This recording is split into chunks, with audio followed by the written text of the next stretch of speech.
गोपीजना वल्लभ गिरिवरधारी यशोदानंदन व्रज जनरंजन यमुना तीरा वनचारी जय राधा माधव कुंज विहारी जय राधा माधव कुंज विहारी हरे कृष्णा कृष्ण कृष्णा हरे हरे हरे राम राम राम हरे हरे हरे कृष्णा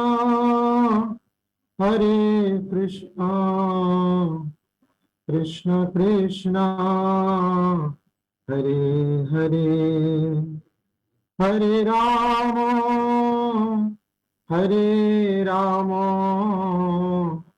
राम राम हरे हरे हरे कृष्णा कृष्ण कृष्णा हरे हरे हरे राम राम राम हरे हरे जय राधा माधव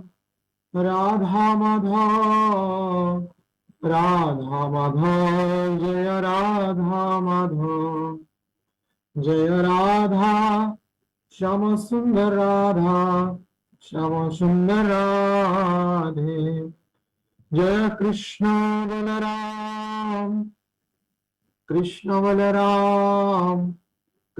बलराम जय कृष्ण बलराम जय गिरि गोवर्धन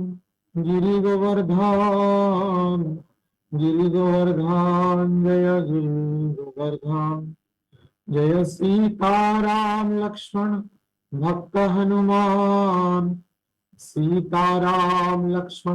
हनुमान जय जय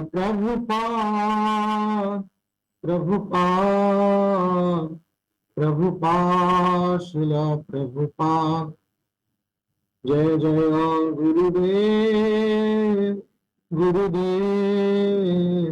गुरुदेव शिला गुरुदेव निताई गौर हरि बोल हरि बोल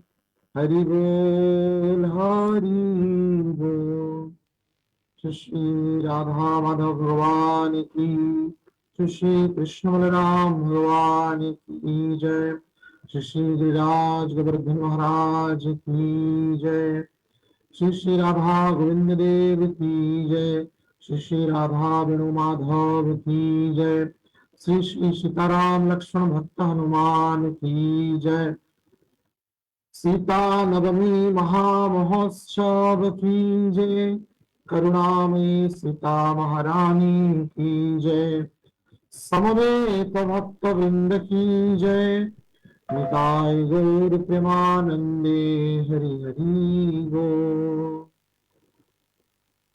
ओम ज्ञानतिमिरन्धस्य ज्ञानञ्जनशलाकया चक्षुर्मिलितं येन तस्मै श्रीगुरवे नमः नमो विष्णुपादाय कृष्णप्रेष्ठाय भूतले श्रीमते भक्तिवेदांत स्वामीति नामिने नमस्ते सारस्वती देवे गौरवाणी प्रचारिणे निर्विशेष शून्यवादी पाश्चात्य देशकारिणे जय श्री कृष्ण चैतन्य प्रभु नित्यानंद श्री अद्वैत गदाधर शिवासादि गौर भक्त वृंदा। हरे कृष्णा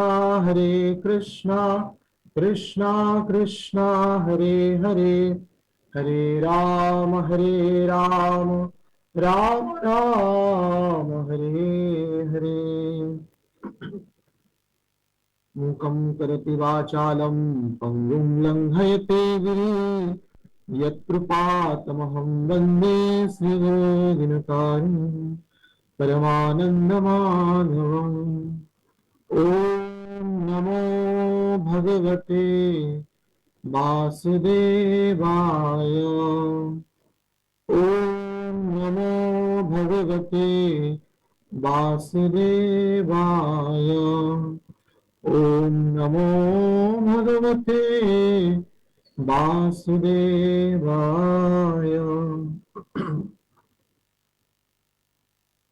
नीलाम्बुजं श्यामलकोमलाङ्गं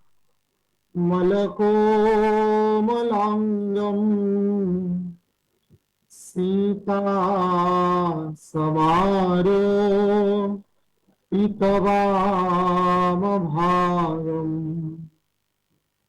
पाणो महासायकचारुचापम्,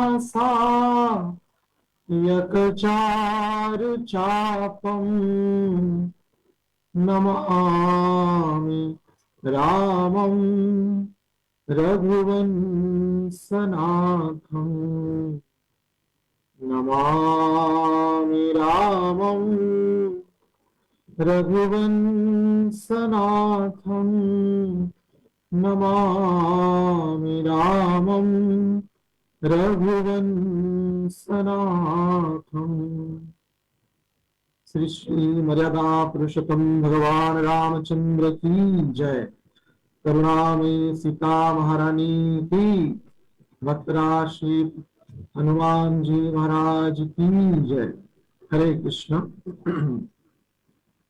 समस्त इस्कॉन भागवत महाविद्यालय के भक्तों के चरणारविंद में पुनः दंडवत प्रणाम निवेदन करते हुए, गिरिराज जी के चरणों में, कृष्ण बलराम जी के चरणों में दंडवत प्रणाम निवेदन करते हुए तथा आज के जो चर्चा के विषय वस्तु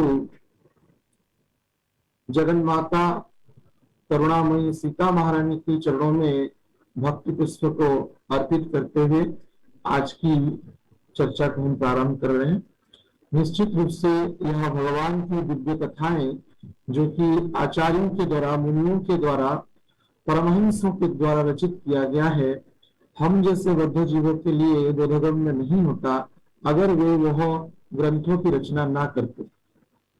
लेकिन उनकी यह अहेतु की कृपा है तथा हमारे आचार्यों की कृपा दृष्टि के कारण यत् किंचित हम उस विषय को श्रवण करने का, कथन करने का परम अवसर प्राप्त कर रहे हैं। तो माता सीता के संदर्भ में आचार्यों ने ही जो मत स्थापित किया है उस पर हम कुछ चर्चा करने का चेष्टा करेंगे। हरे कृष्ण।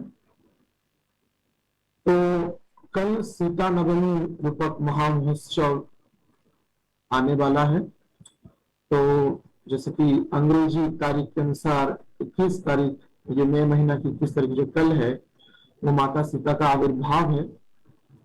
संपूर्ण विश्व में वैष्णव लोग इसको बड़ी आनंद से, उल्लास से और कीर्ति के सहित, उत्साह के सहित, भक्ति के सहित पालन करेंगे। तो आज का तिथि माता सीता का प्राकट्य का अधिवास तिथि है।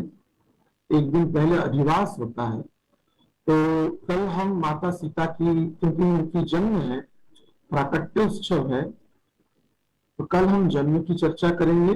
या 2 दिवसीय चर्चा में आज माता सीता की विशेष गुणों के संदर्भ में तथा कुछ विवाह के संदर्भ में भी वर्णना करेंगे, जैसे हमको आदेश हुआ है। तो भगवान राम जी का जो चरित्र है विविध पुराणों में वर्णना किया गया है।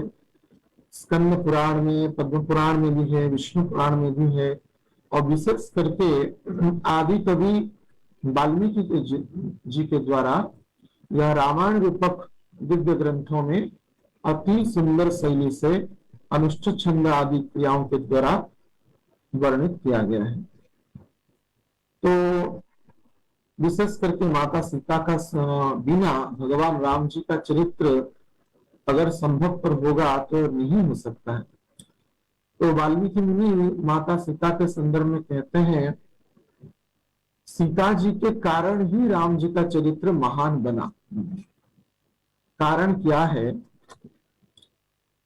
क्योंकि सीता जी अगर ना होती तो भगवान जो परित्राणाय साधुनाम विनाशाय च दुष्कृताम, जो माता सीता अगर वन में जाती नहीं भगवान राम जी के सहित, तो सीता जी का हरण ना होता, ना रावण आदि असुरों का संहार होता, ना वन में भी कई असुर जो दंडकारण्य में संहार हुए। समस्त जो हेतु है रामचरित्र का, विशेष करके असुर संहार और साधुओं के प्रति कृपा, तो ये केवल माता सीता के कारण ही संभव हुआ है। तो इसलिए माता सीता को आनंद प्रदान करने के लिए भी भगवान राम जी का अवतार हुआ है, ऐसा व्यासदेव अपने स्कंद पुराण के रामायण महात्म्य में वर्णना करते हैं। बड़ा ही सुंदर श्लोक है, कंठस्थ के योग्य है वह श्लोक। स्कंद पुराण का वाक्य व्यासदेव की उक्ति। चित्रकूटालयं रामं इंदिरानंदमंदिरं वंदे च परमानंदं भक्तानां अभयप्रदम्। तो स्कंद पुराण में व्यासदेव वाल्मीकि रामायण के महात्म्य की वर्णना में यह अति सुंदर श्लोक की रचना करते हैं। क्या? चित्रकूटालयं रामं, चित्रकूट जिनका आलय है, नित्य निवास स्थली है, नित्य विहार स्थली है। जैसे हम सभी भक्तों को पता है, गौड़े भक्तों को, कि भगवान राधा और कृष्ण की नित्य विहार स्थली ब्रज वृंदावन है। ब्रज का अर्थ जो 84 कोस, जो ब्रज की 84 कोस योजन में जो ब्रजधाम फैला हुआ है, और इसके बीचों बीच जो आप सभी के चरणों में भी बैठे हुए हैं, यह ब्रजधाम का कर्णिका के मध्य बिंदु है, सेंटर है ये। तो गंगा जी समेत, यमुना जी समेत, ब्रज वृंदावन धाम समेत यह जो दिव्य वृंदावन धाम है, जैसे समस्त भक्तों के लिए आराध्य क्यों है?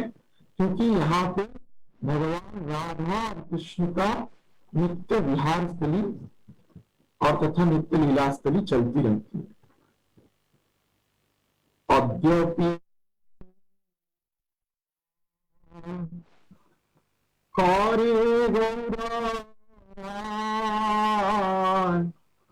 कोन कोन भाग्यवान जीव देखिबारे पाय। अद्यपि से अभी भी चल रहा है, अभी भी विराट जी की तलवती में कृष्ण बलराम गाय चुराते जाते हैं, अभी भी राधा रानी के सहित नित्य लीला, सखियों के सहित, गोपियों के सहित वो नित्य लीला चल रही है।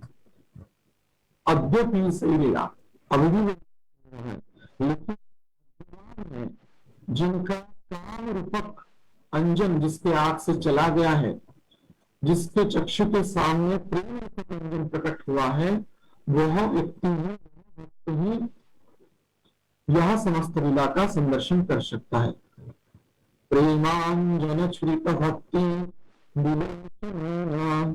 संथा सदैव विलोकयन्ति यं श्याम सुंदर चिंत गुण स्वरूपम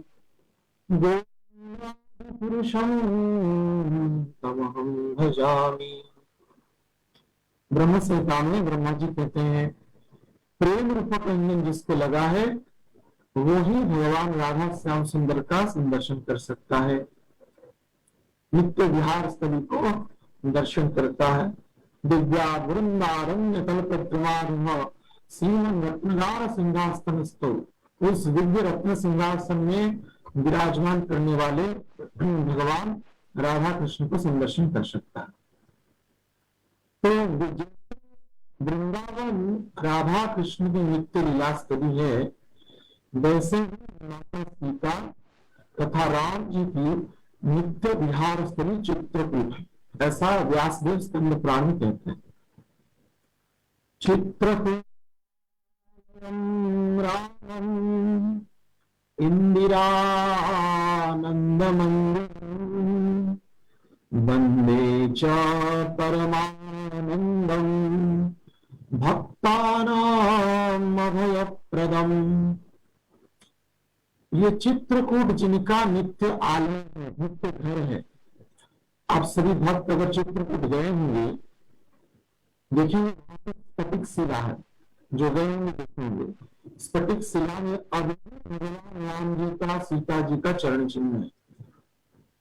सीता कुंड के समीप अभी सीता जी का चरण चिन्ह है। तो चित्रकूट भगवान राम और सीता का नित्य विहार स्थली है। और भगवान किनको आनंद प्रदान करते हैं? इंदिरानंद मंदिरम, इंदिरा को आनंद प्रदान करते हैं। इंदिरा अर्थात महालक्ष्मी, लक्ष्मी, लक्ष्मी स्वरूपा श्री सीता जी को आनंद प्रदान करने के लिए भगवान राम जी का अवतार हुआ।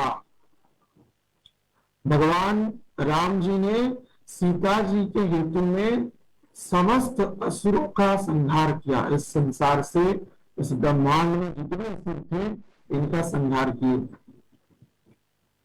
तो इंदिरानंद मंदिरम, इंदिरा को आनंद प्रदान करने के लिए भगवान राम जी का प्रकट हुआ है। यह मुख्य हेतु है भगवान राम जी का। असुर संहार आदि क्रियाएं जो है वे धाम से भी कर सकते हैं।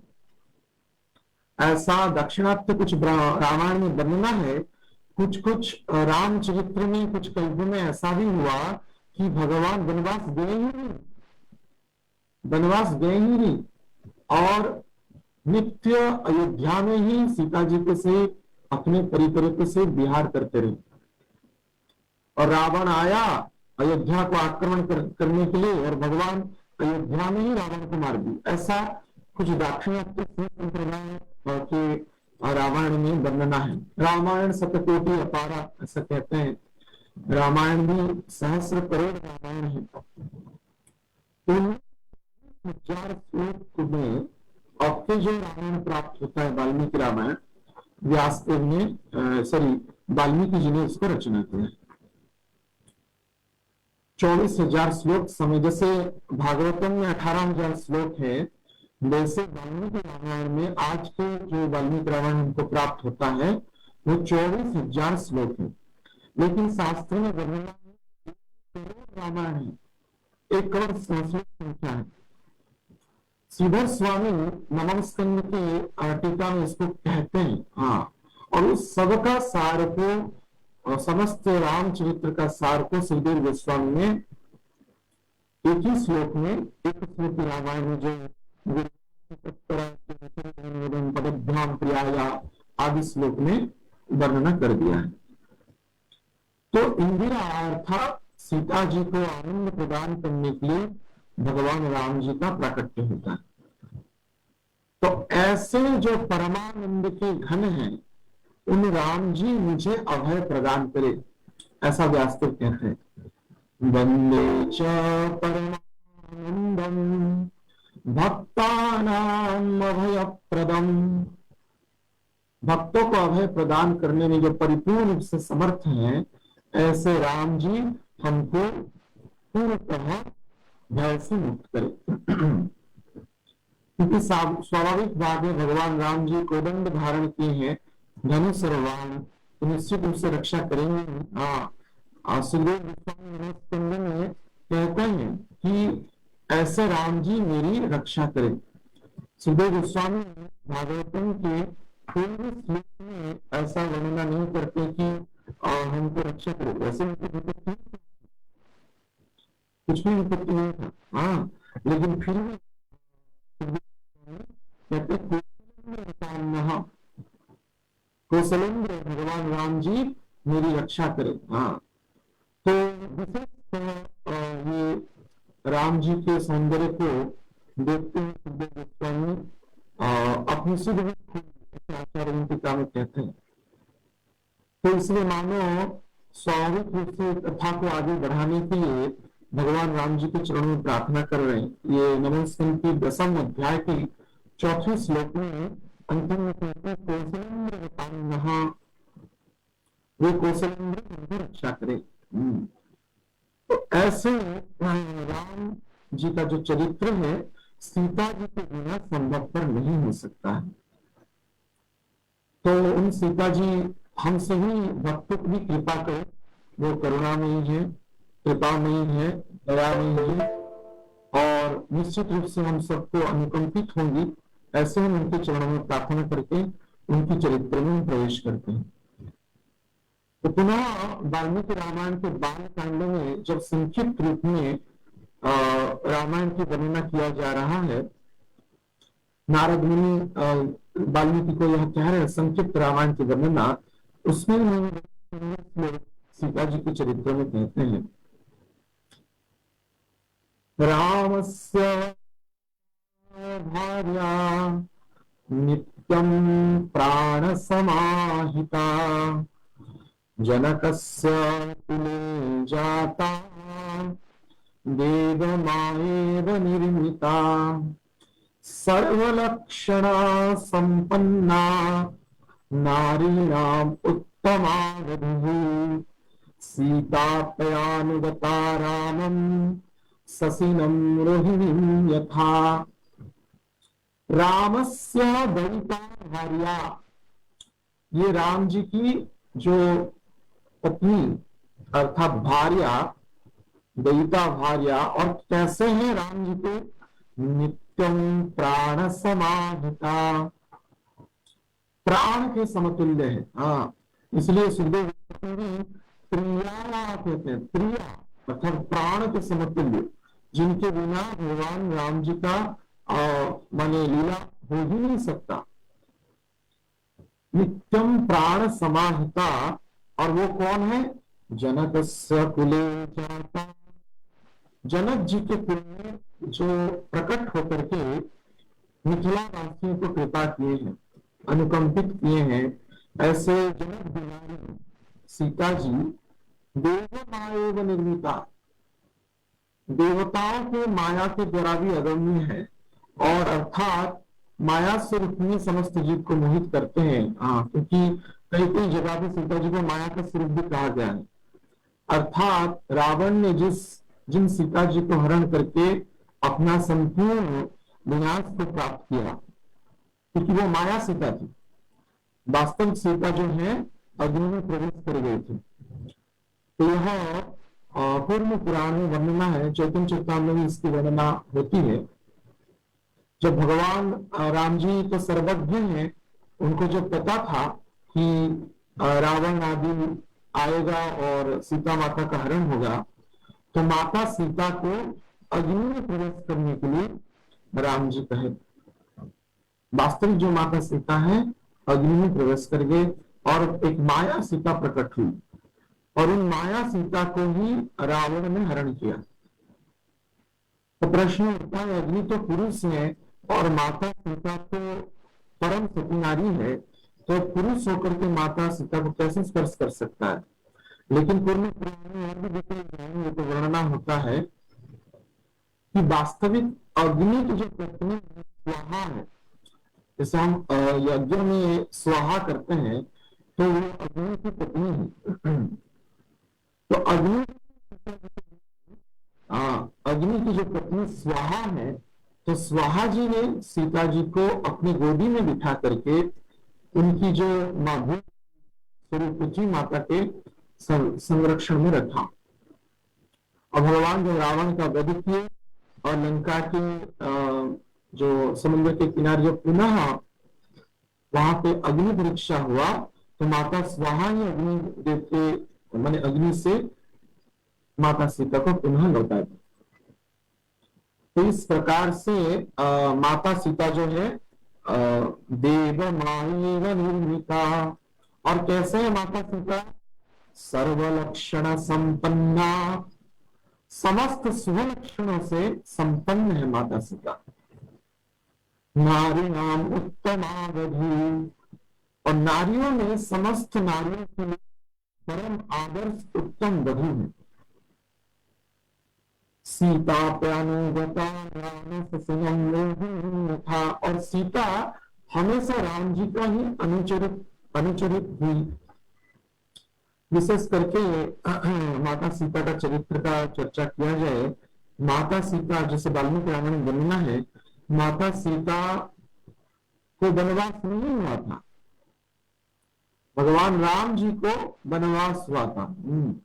14 वर्ष राम वनवासा, ताप सवेश विशेष उदासा।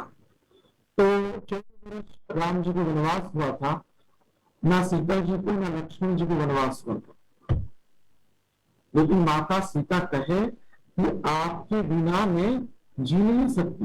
वाल्मीकि रामायण में बहुत सुंदर श्लोक है माता सीता का, कितना राम जी के प्रति प्रेम है और ये प्रार्थना है।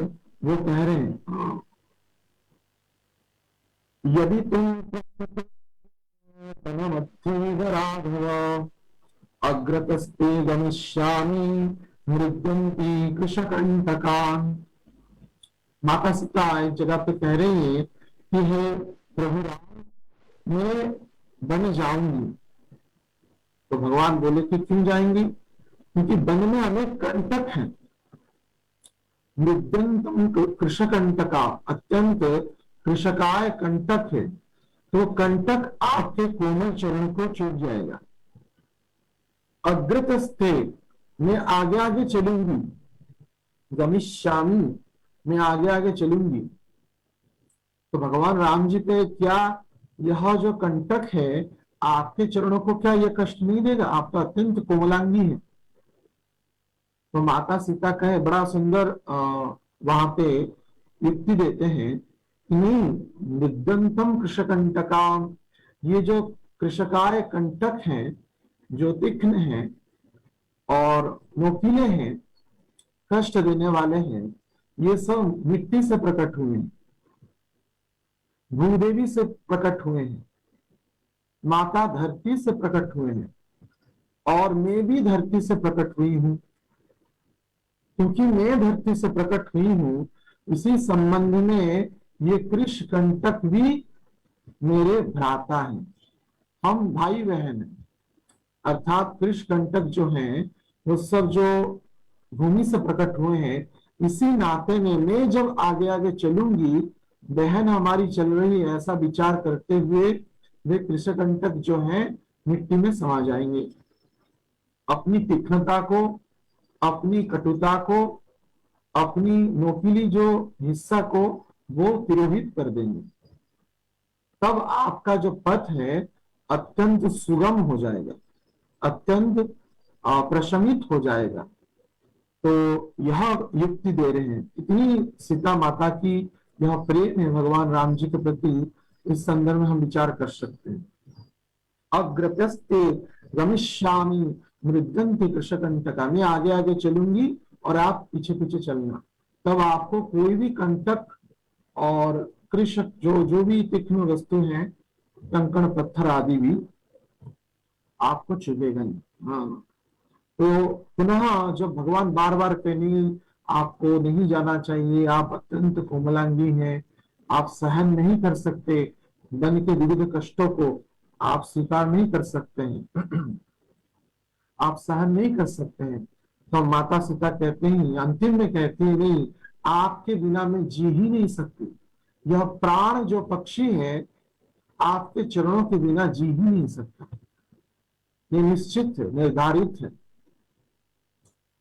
कहते हैं अनन्य भावा मनुरक्त चेतसम त्वयाभियुक्तां मरणाय निश्चिताम् नयस्व मां साधु क्वचस्सु याचनाम् नातो मया ते गुरुता भविष्यति।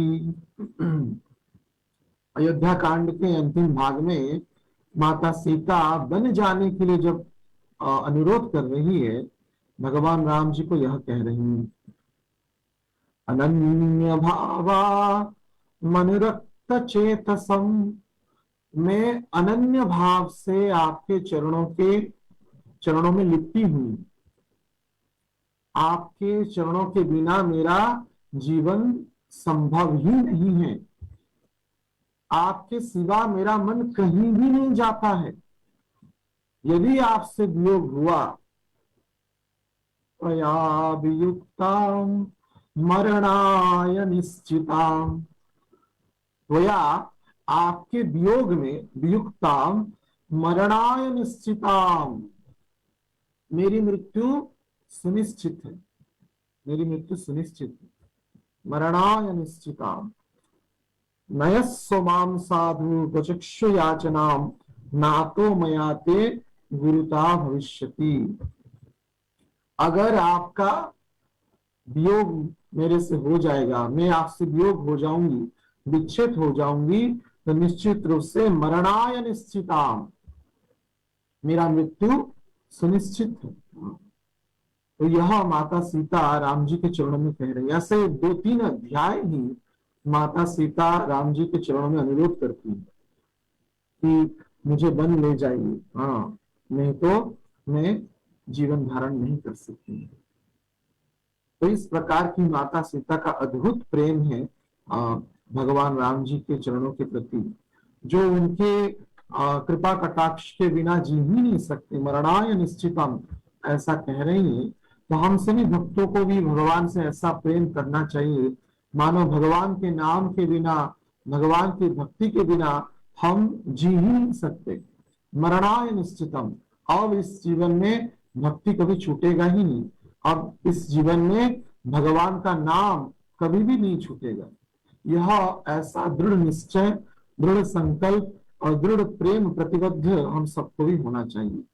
हरे कृष्णा कृष्ण कृष्ण हरे हरे, हरे राम राम राम हरे हरे। तो माता सीता का यह अद्भुत प्रेम है। तो विवाह की अगर प्रसंग की भी चर्चा किया जाए, क्योंकि प्रभु जी बोले थे कि विवाह के संदर्भ में कुछ बोलना है, तो विवाह के संदर्भ में कुछ पंक्तियां जो रामायण में वर्णना है उस विषय में वर्णना करते हैं। तो जैसे कि आप सबको विदित है, विश्वामित्र जब राम और लक्ष्मण जी को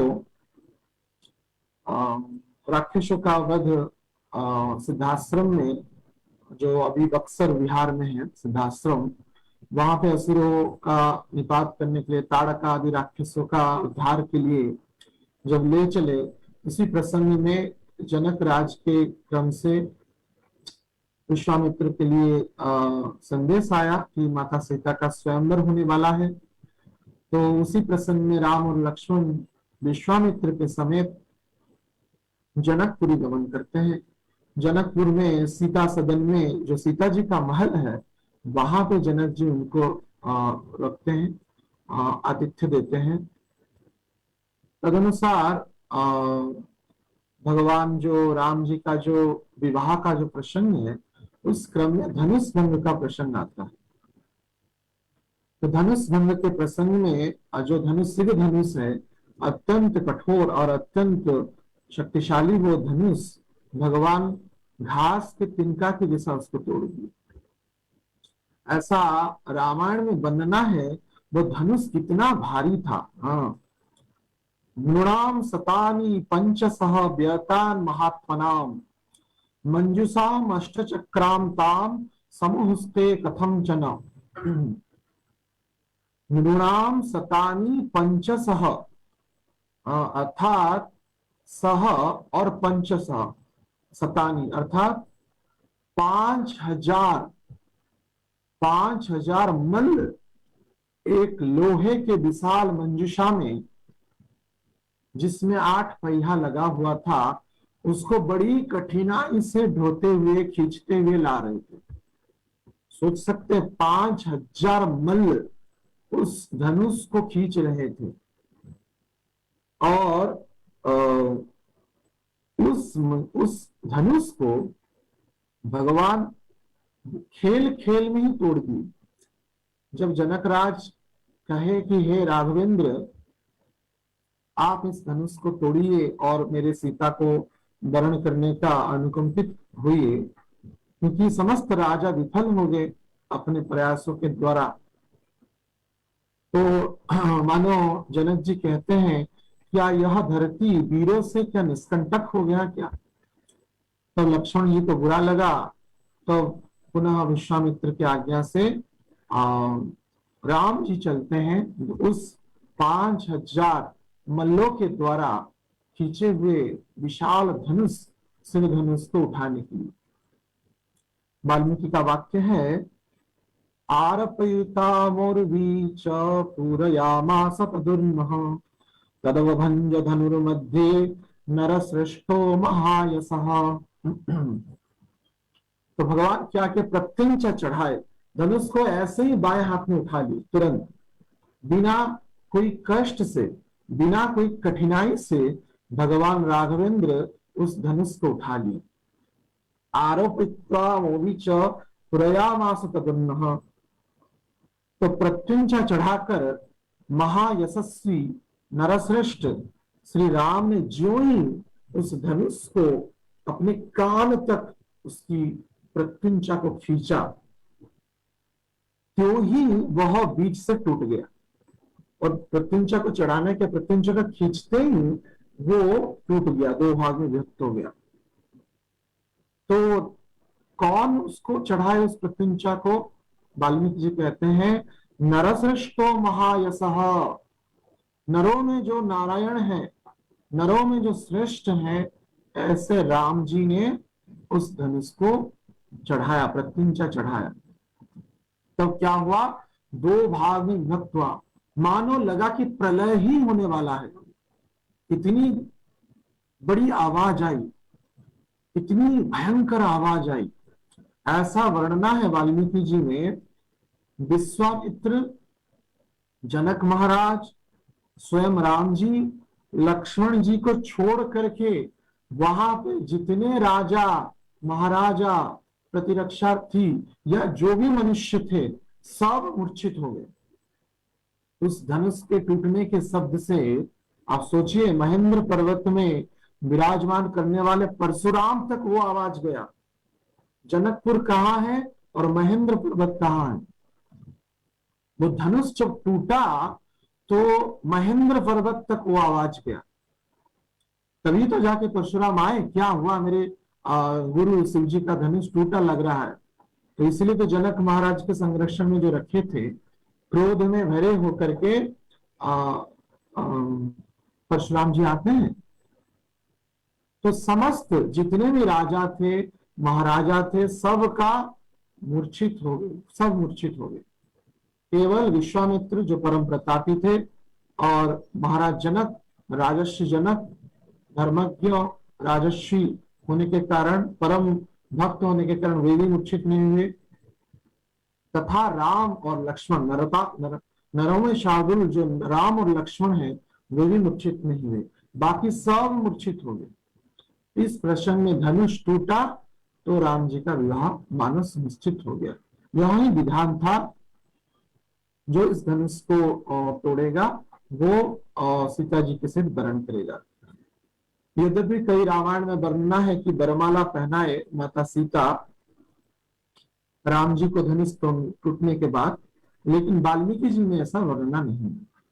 धनुष टूटा तो अयोध्यापति अर्थात महाराज दशरथ जी को महाराज जनक ने न्योता दिया कि अभी ऐसा ऐसा उपस्थित हुआ है, तो आपके प्रतापी पुत्रों ने, पुत्र राम जी ने धनुष को तोड़ा और सीता जी के साथ उनका स्वयंवर सभा में जो निश्चित था वो जो शर्त था वो सफल हुआ। तो आप कृपा करके हे इक्ष्वाकु वंशीय महाराज दशरथ, आप कृपा करके बारात लेकर के जनकपुर आइए और मेरी सुकन्या सुपुत्री सीता जी के को वरण करिए राम जी के द्वारा। तो इस प्रकार से माता सीता का धनुष भंग के प्रसंग में भगवान राम जी के से विवाह सुनिश्चित हुआ। और विवाह का अगर श्लोक वर्णना करें, जैसे कि बालकांड में वर्णना किया गया है माता सीता का और राम जी के बड़ी भव्यता से विवाह हुआ। महाराज जनक विविध प्रकार के सामग्रियों को व्यवस्थित किए। ततः सीताम समानीयो सर्वभरण भूषिताम समक्ष अग्नि संस्थाप्यम राघवी मुखे तदा अग्र विजय पुराज कौशलंदन वर्धनम इयं सीता मम सुता सह धर्मचरितव प्रतीच्छ चैनाम भद्रम ते प्राणिम गृहीष्य पाणिना पतिव्रता महाभागा छाये बानुगता सदा। तदनंतर क्या हुआ, राजा जनक ने सब प्रकार के आभूषणों से विभूषित करके सीता जी को ले आकर अग्नि के समक्ष श्री रामचंद्र के सामने बिठा दिया और माता कौशल्या को आनंद बढ़ाने वाले उन श्री राम को कहा, हे रघुनंदन तुम्हारा कल्याण हो। जनक महाराज कहे, यह मेरी पुत्री जो है सीता तुम्हारी सहधर्मिणी के रूप में उपस्थित है, इसे स्वीकार करो और इसका हाथ अपने हाथ में लो। यह परम पतिव्रता है। महाराज जनक कहते हैं सीता जी के संदर्भ में, यह परम पतिव्रता है, महान सौभाग्यवती है और छाया के भांति तुम्हारे पीछे चलने वाली होगी।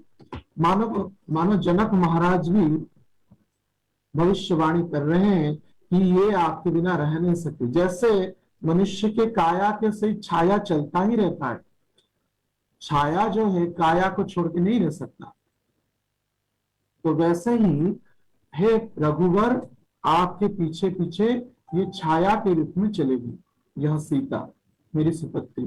यह कह करके राम जी के हाथ में मंत्र से पवित्र हुआ संकल्प को जल छोड़ दिए जनक महाराज। और उस समय देवताओं के द्वारा, विष्णु के द्वारा मुख से जनक को साधुवाद किया गया, पुष्प वृष्टि हुआ। इस प्रकार से माता सीता का भगवान राम जी के सहित दिव्य विवाह संपन्न हुआ। विवाह के प्रसंग में वाल्मीकि में एक अध्याय ही पूरा वर्णना है, कैसे कैसे नंदमुखी श्राद्ध हुआ, गोदान हुआ, आदि क्रमों के द्वारा भगवान को वर के रूप में घोषित किया गया। तदनुसार कुशध्वज जो जनक महाराज के जो दो जो भाई थे, उनके भी सुपुत्र के द्वारा भरत और शत्रुघ्न का भी जो विवाह सुनिश्चित हुआ। ऐसे 4 कुमार राम, लक्ष्मण, भरत, शत्रुघ्न का विवाह जनकपुर में सम्मिलित हुआ। संत लोग कहते हैं अयोध्या के जितने कुंवारे गए थे सब जनकपुर के कन्याओं के साथ उनका विवाह हो गया। न सिर्फ 4 कुमारों का, जितने भी ये बड़े यात्री में गए थे, बारात में गए थे, समस्त अयोध्या वासियों का विवाह, जो भी कुंवारे थे सबका विवाह जनकपुर के समस्त जो भी बाकी कुंवारी थी सबके सहित हो गया। यह अद्भुत दिव्य अनादि दिव्य दंपति जो माता सीता और राम जी हैं, इनका विवाह जनकपुर में उपस्थित हुआ, जो कि मिथिलांचल कहलाता है, बिहार में है। जनकपुर अभी नेपाल में है। हम गए हैं भगवत कृपा से और वहां पे कथा होती रहती है। तो जनकपुर में सीतामढ़ी में जहाँ पे सीता जी का प्राकट्य हुआ है वो स्थान बिहार में है। कभी भक्त चाहे तो इसका संदर्शन करके आ सकते हैं, बड़ी दिव्य स्थान है। धनुष भंग हुआ है, धनुषा वो भी है, नेपाल में है, जनकपुर के पास में अभी भी धनुष देखने को प्राप्त होता है। जो धनु टूटा 3 भाग में विभक्त हो गया, तो एक भाग जो है अभी भी नेपाल में धनुषा नामक स्थान में उपस्थित है।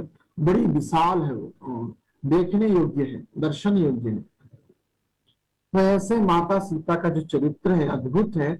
सर्वोपरि माता सीता परम कल्याणमयी है, कृपामयी है। जैसे राधा रानी अत्यंत दयालु है, करुणामयी कृपामयी है, किशोरी जो है, तो वैसे ही माता सीता अत्यंत दयालु है।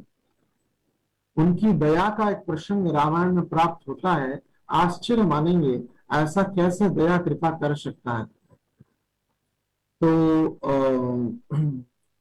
माता सीता के सामने जब हनुमान जी, जैसे सुंदरकांड में वर्णना है, उपस्थित होते हैं मुद्रिका लेकर के, और कई प्रसंग में वर्णना करते हैं, माता भगवान राम जी को पता नहीं था कि आप लंका में हैं, तो अब तो पता चल गया, अब आपका उद्धार होना सुनिश्चित है, तो कृपया आप मेरे पीठ में बैठ करके चलिए और मैं आपको लेके चला जाऊंगा। तो माता सीता तो पहले तो कई प्रसंग में मना करते, नहीं मैं गिर जाऊंगी, तुम्हारा इतना बड़ा बेग है, पवन में तुम्हारा बेग को मैं सहन नहीं कर सकती हूँ, ये मेरे लिए कठिन हो जाएगा। हाँ, और तो भगवान माता सीता की वाक्य को हनुमान जी और एक युक्ति से काट लेते हैं। तदनुसार कहते नहीं, जो समुद्र में जो मछलियां हैं वे मुझे खा जाएंगी मैं अगर गिर जाऊंगी तो, या असुर लोग बाण चला लेंगे, ऐसे कई प्रकार के बहाना बनाते हैं। लेकिन हनुमान जी अंतिम में कहते हैं, हे माता सीता, आप बिल्कुल चिंता मत करिए, अगर ऐसी उपस्थिति है, ऐसी संदेह आप उत्पन्न कर रहे हैं, तो ऐसा मैं कर सकता हूं, भगवान राम की कृपा से संपूर्ण लंका समेत, रावण समेत, असुरों के समेत, या अशोक वाटिका के समेत संपूर्ण लंका को ही मैं उखाड़ करके अपने पीठ में लाद करके राम जी के चरणों में पहुंचा दूंगा। सोचिए हनुमान जी की कितना विशाल बल है। हाँ, संपूर्ण लंका समेत, असुरों के समेत, रावण के समेत उखाड़ करके अशोक वाटिका के समेत मैं राम जी के चरणों में पहुंचा दूंगा, ऐसा कहते हैं। तब माता सीता के पास और कोई युक्ति नहीं रहती है कि कहें कि ना और नहीं जा सकती। तब माता सीता हनुमान जी को समझाने के लिए अभिज्ञान देते हैं।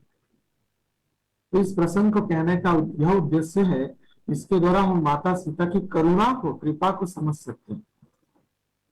तो माता सीता चित्रकूट की ही जो स्फटिक शिला की लीला की अभिज्ञान देते हैं, जो लीला के बारे में भगवान राम जी और माता सीता के अतिरिक्त किसी को भी पता नहीं था।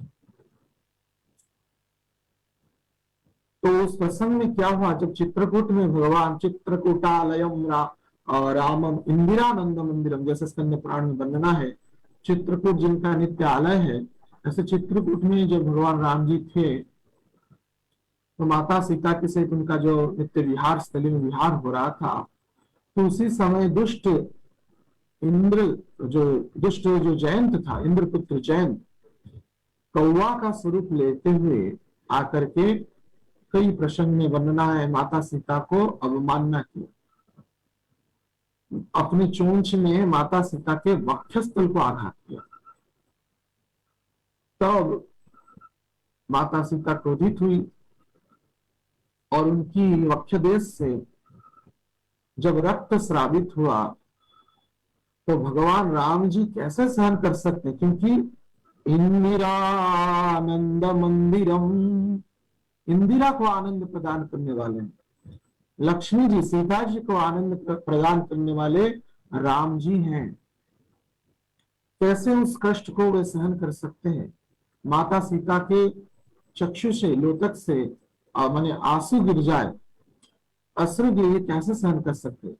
तो जो कुशासन में भगवान बैठे हुए थे, उसका एक तिनका को निकाले और जयंत को और मार दिए।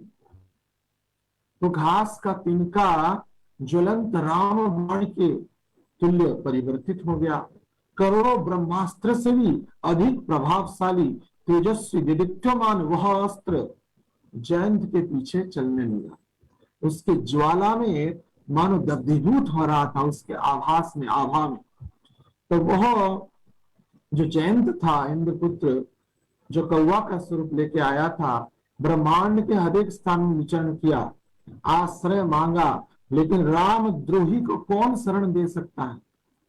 रामद्रोही को कोई भी शरण नहीं देता। इस जगत में रामद्रोही को कोई शरण नहीं देता, तो किसी ने भी शरण नहीं दिया। लेकिन साधु कृपालु होते हैं। तो नारद मुनि जब दर्शन किए इस प्रसंग को, जयंत को, तो नारद मुनि कहे जिनके चरणों में अपराध हुआ है उनके चरणों में जाके गिरो। तो जयंत तो काक स्वरूप में था, कौवा स्वरूप में था, तो जाकर के गिरा, लेकिन उसको प्रणाम करने की भी प्रक्रिया पता नहीं था, क्योंकि राजा का पुत्र था ना, मदांध, मद में अंधा हो गया था। हाँ, ब्रह्मांड का एक बड़ा ऊंचा पद है जय इंद्र का, स्वर्गाधिपति, तो उनका पुत्र के कारण उसका मदांध हो गया था। जैसे नल कुबेर मणिद्वीप के बारे में वर्णना है, कुबेर पुत्र के कारण मदांध हो गए थे, मद में अंध हो गए थे। वैसे ही जयंत मदांध था, मदांध के कारण वो उसको प्रणाम करने का प्रक्रिया भी पता नहीं था, तो उल्टा गिरा।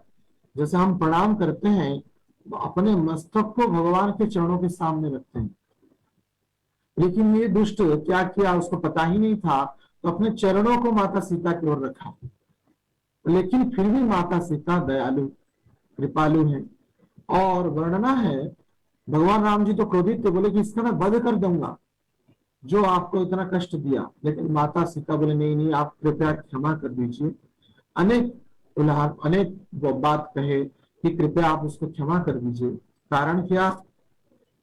तो माता सीता एक बड़ा सुंदर उदाहरण देते हैं।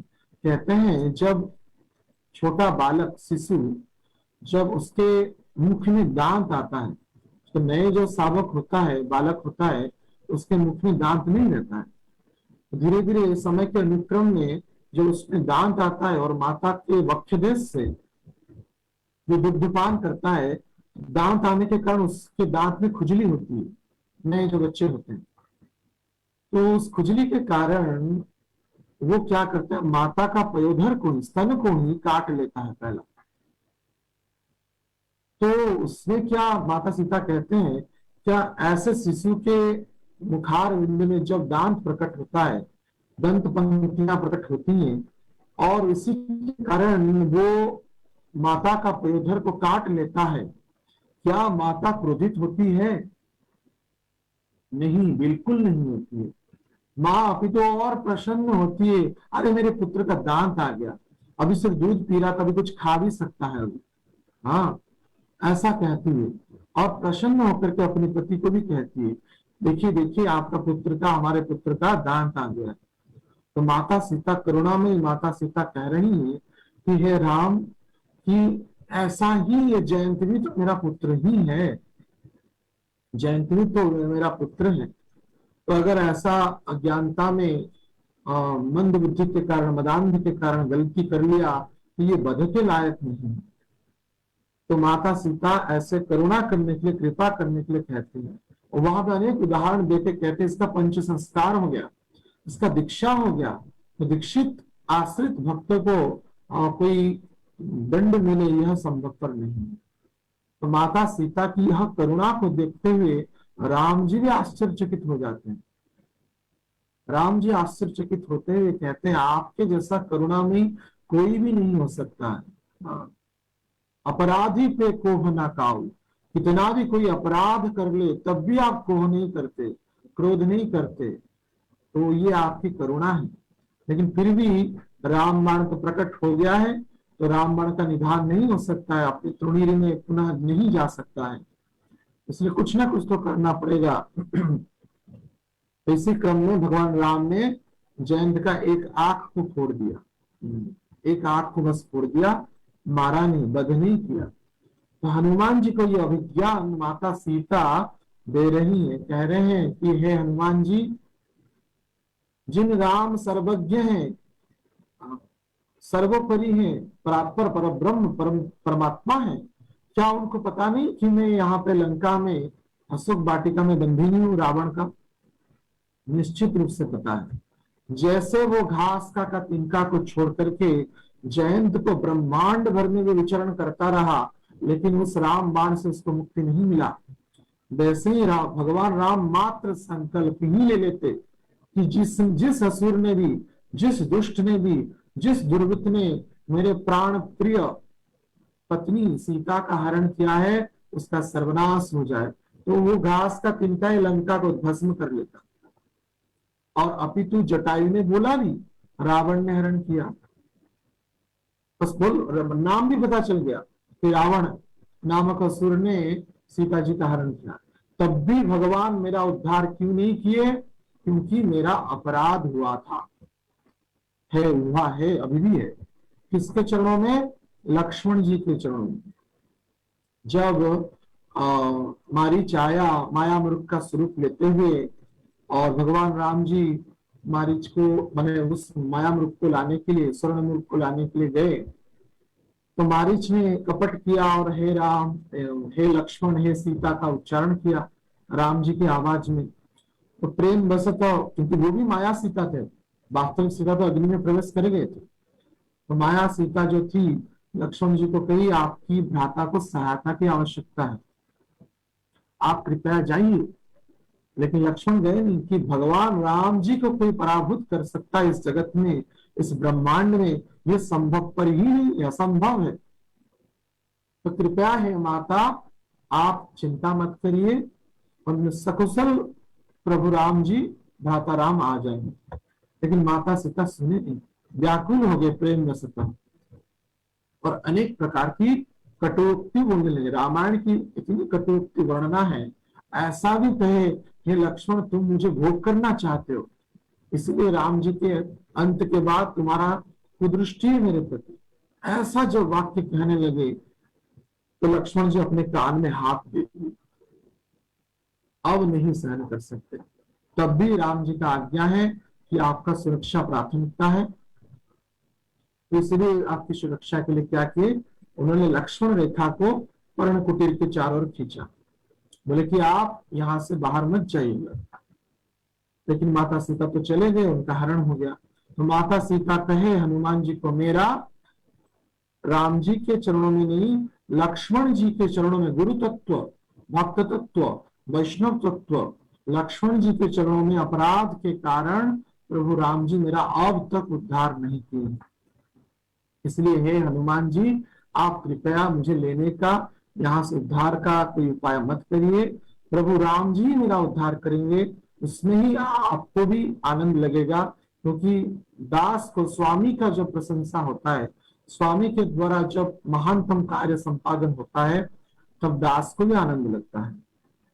तो आप कृपया यह संवाद जाकर के बोलिए और चूड़ामणि लेकर के जाइए, और राम जी के चरणों में जाने से पहले अनुज समेत गए प्रभु चरण, तो पहले लक्ष्मण जी के चरणों में प्रार्थना करिए, मेरे ओर से आप क्षमा प्रार्थना करिए, तब मेरा वैष्णव अपराध जब विमोचन होगा, तब जाकर के राम जी मेरा उद्धार करेंगे।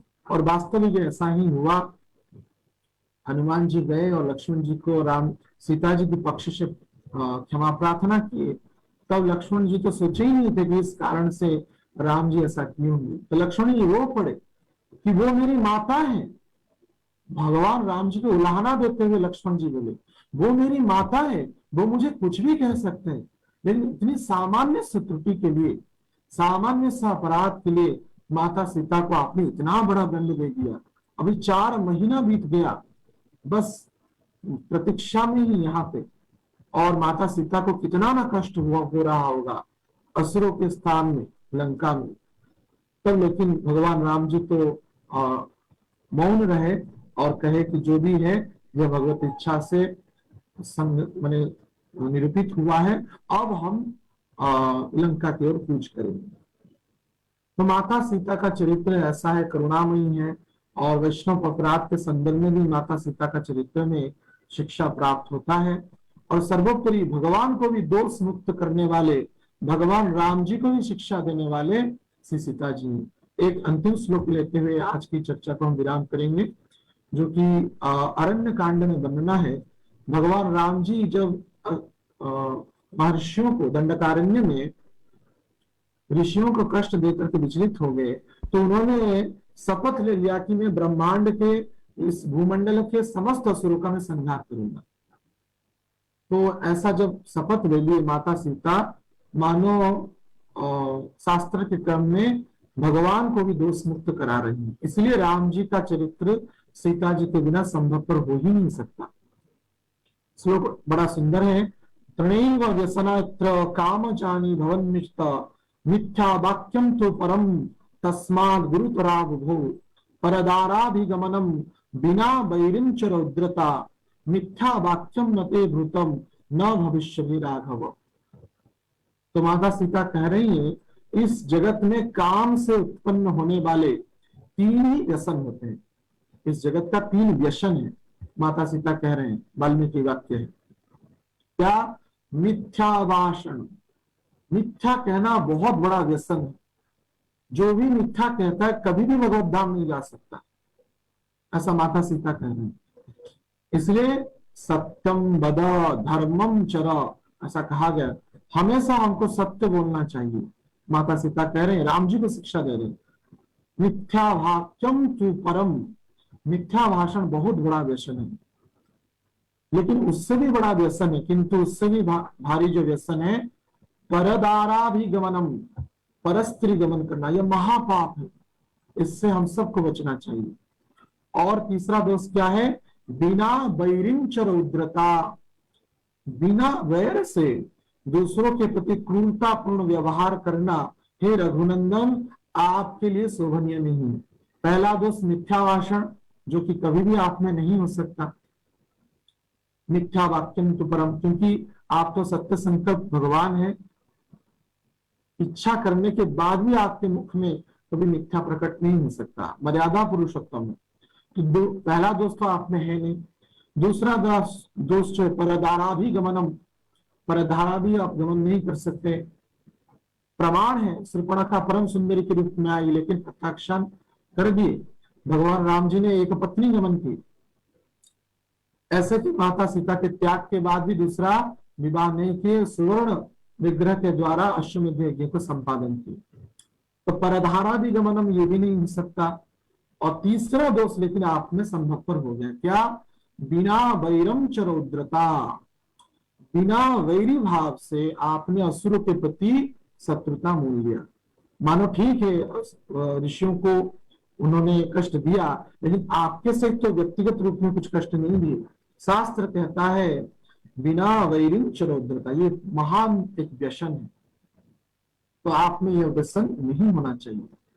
तो एक उदाहरण देते हुए कहते हैं कि अस्त्र शस्त्र पकड़ने वाले महात्मा भी धीरे धीरे तमोगुण में आ गए। तो आप भी अस्त्र शस्त्र पकड़े हुए हैं, तो सहजता से असुर लोग आपको ऐसा विचार करेंगे हमारे शत्रु हैं, इसलिए आप इस क्रिया को छोड़ दीजिए। लेकिन भगवान राम जी बोले, मुझमें दोष भी आ जाए क्यों? अहम भक्त पराधीना यस्वतंत्र विधि साधु भी हृदयग्रस्त भक्ति भक्त जनप्रिय। मुझे दोष भी क्यों ना आ जाए, मुझे यह स्वीकार है, लेकिन मैं असुर का संहार करूंगा। लेकिन फिर भी राम जी मर्यादा पुरुषोत्तम है, तो ये मर्यादा पुरुषोत्तम एक चूक क्यों हो जाए? इसलिए माता सीता मानो यह उपाय किए कि भगवान का असुरों के साथ वैरी भाव हो जाए, कुछ प्रसंग होना चाहिए। तब माता सीता ने मानो रावण के द्वारा हरण का प्रसंग किया, तभी जाकर के लक्ष्मण जी को उल्हाना दिया, और लक्ष्मण जी चले गए, और उसी क्रम में रावण ने माता सीता का हरण किया। तो वैरी भाव प्रस्तुत हो गया, अर्थात एक लिंक बन गया कि हाँ, रावण ने, ऐसा कहते हैं भी, सीता हरण रावण मरण, तो वैरी भाव हो गया। तो राम जी का जो चरित्र है, सीता जी के कारण ही परम आदर्श को, परम उत्कर्ष को, महानतम अवस्था को प्राप्त की है, इसमें कोई भी संदेह नहीं है। ऐसे माता सीता के चरणों में, करुणामयी कृपामयी माता सीता के चरणों में हम बारंबार अपना भक्ति अर्घ्य निवेदन करते हैं। वे भी हमको अनुकंपित हो, वे भी हमको कृपाभाजन हो, जिसके द्वारा हम उनके चरणों में तथा अपने इष्ट आराध्य के चरणों में भक्ति को उत्पन्न कर पाए, हमारा नाम में प्रीति उत्पन्न हो जाए, गुरु आचार्य वैष्णव के चरणों में हमारा पूर्ण श्रद्धा आ जाए। तो यह सीता जी के चरणों में बारंबार निवेदन करते हुए आज की कथा को यहाँ पे हम विराम करते हैं। समय अब विराम को अनुमति दे रहा है, 9:02 बज गया है। तो कल हम सीता जी की जन्म की प्रसंग की चर्चा करेंगे। समस्त भक्तों को पुनः अनेक धन्यवाद और विशेष करके श्री केशव प्रभु तथा भागवत महाविद्यालय के समस्त अधिकारी तथा समस्त भक्तों के चरणों में बार बार निवेदन कि आप अनुकंपित होकर के हमको अवसर दिए माता सीता की चर्चा करने के लिए, जिसके द्वारा मैं भी अपने आप को मार्जित करने का परम अवसर प्राप्त कर पाया। हरे कृष्णा कृष्ण कृष्ण हरे हरे, हरे राम राम राम हरे। माता सीता की जय। हरे मर्यादा पुरुषोत्तम रामचंद्र की जय। श्यावर रामचंद्र की जय।